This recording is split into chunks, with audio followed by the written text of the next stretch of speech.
আসসালামু আলাইকুম, সবাই কেমন আছেন? খুবই মজাদার একটা রেসিপি নিয়ে আসলাম। বাঙালিয়ানা রেসিপিদের খুবই পছন্দের একটা রেসিপি, ইলিশ মাছ বেগুন আলু টমেটো দিয়ে খুবই মজাদার কারিটা। আশা করছি আপনাদের কাছে ভালো লাগবে। প্লিজ ভালো লাগলে একটা লাইক দিবেন আর আপনাদের ফ্রেন্ডস ফ্যামিলির সাথে শেয়ার করার অনুরোধ রইল।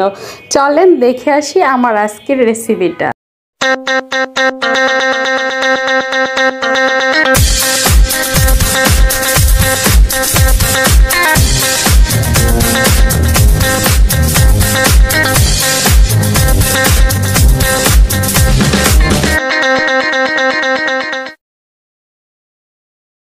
তো আমার আজকের রেসিপির জন্য আমি এখানে একটা ইলিশ মাছ নিয়েছি, মিডিয়াম সাইজের ইলিশ মাছ কেটে ধুয়ে নিয়েছি। আর এখানে আমি বেগুন নিয়েছি, বেগুনগুলো আমার পছন্দ মতো কেটে নিয়েছি। একটা আলু নিয়েছি, একটা টমেটো নিয়েছি। এখন আমরা রান্নায় চলে যাব, রান্না বসিয়ে দেব। চলেন, তো প্লিজ একটা লাইক দিয়ে ভিডিওটা দেখার শুরু করবেন।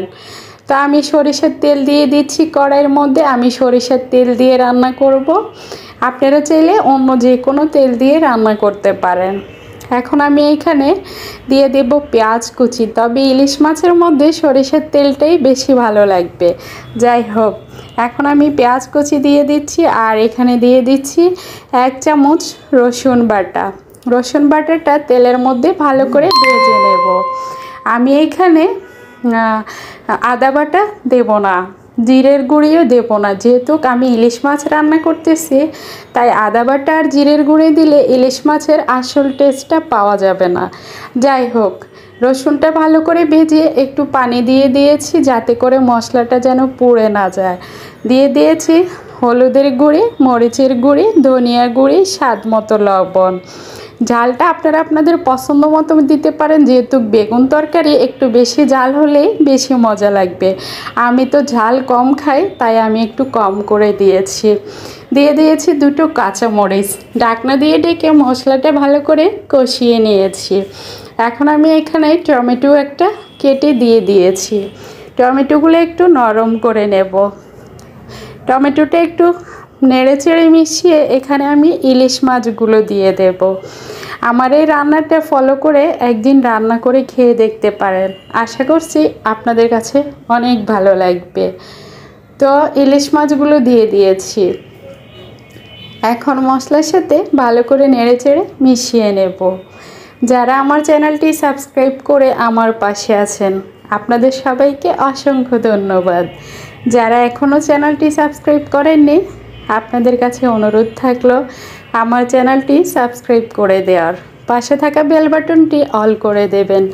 এতে করে আমি নতুন ভিডিও ছাড়লে আপনার কাছে নোটিফিকেশন চলে যাবে আর আপনার সময় মতো আপনি দেখে নিতে পারবেন। তো ইলিশ মাছগুলো এপিট ওপিট করে আমি ভালো করে কষিয়ে নিচ্ছি। মাছগুলা একটু ভালো করে কষিয়ে নিতে হবে, এতে করে মাছের ভিতরে মশলা লবণ ভালো করে ঢুকবে। তো এপিট ওপিট একটু উল্টিয়ে পাল্টিয়ে দিয়ে রান্না করতে হবে। খেয়াল রাখতে হবে মাছগুলো যেন ভেঙে না যায়। এর ফাঁকে টমেটোগুলোও নরম হয়ে যাবে। তো এখন আমি এপিট ওপিট উল্টিয়ে দিয়েছি। এখন আমি এখানে আরেকটু পানি দিয়ে আরও ভালো করে মাছগুলো কষিয়ে নেব। মাছগুলোকে সময় নিয়ে একটু ভালো করেই কষাতে হবে।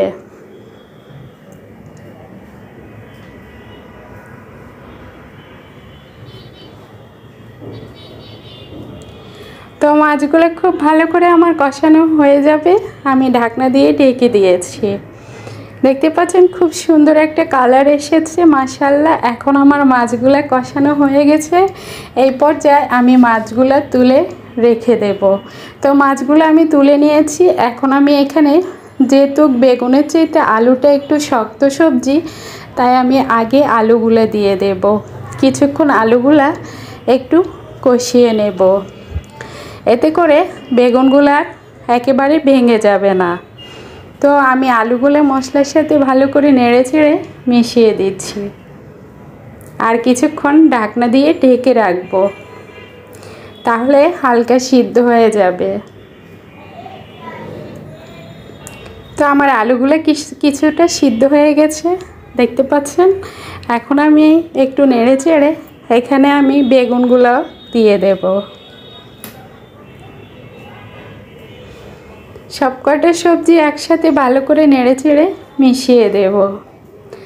আর যে কোনো রান্না একটু ভালো করে কষিয়ে রান্না করলে রান্নার টেস্টটা অনেক বেশি ভালো আসে। যারা নতুন তাদের জন্য বললাম।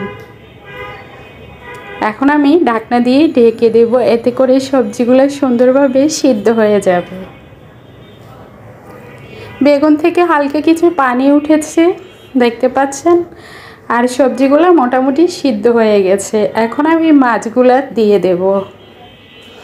আমার এখানে কিন্তু অতিরিক্ত পানি দেওয়া লাগবে না, যেহেতু আমি অত ঝোল রাখবো না, তাই সবজিটা সিদ্ধ হতে যতটুকু পানি লাগে অতটুকু পানি দেব। আর এমনিতে অনেকটা সিদ্ধ হয়ে গেছে।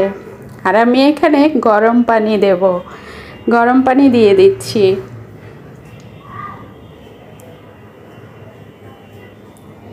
সাথে 2-3টা কাঁচামরিচ দিয়ে দেব শুধুমাত্র ফ্লেভারের জন্য।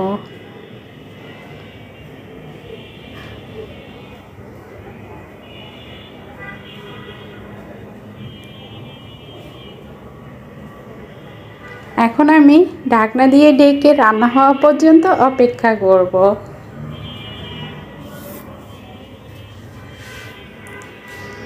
তো আমার রান্না হয়ে গেছে। এখন আমি ধনেপাতা কুচি দিয়ে নামিয়ে পরিবেশন করে নেব। আমার আজকের এই কারিটা আপনাদের কাছে কেমন লেগেছে অবশ্যই কমেন্টস করে জানাবেন। সবাই ভালো থাকবেন, সুস্থ থাকবেন। সবার অনেক অনেক শুভকামনা করে আমি আজকের মতো এখানেই বিদায় নেব। এতক্ষণ ধৈর্য ধরে আমার ভিডিওটা দেখার জন্য আপনাদের সবাইকে অনেক অনেক ধন্যবাদ। সবাই ভালো থাকেন। আল্লাহ হাফেজ।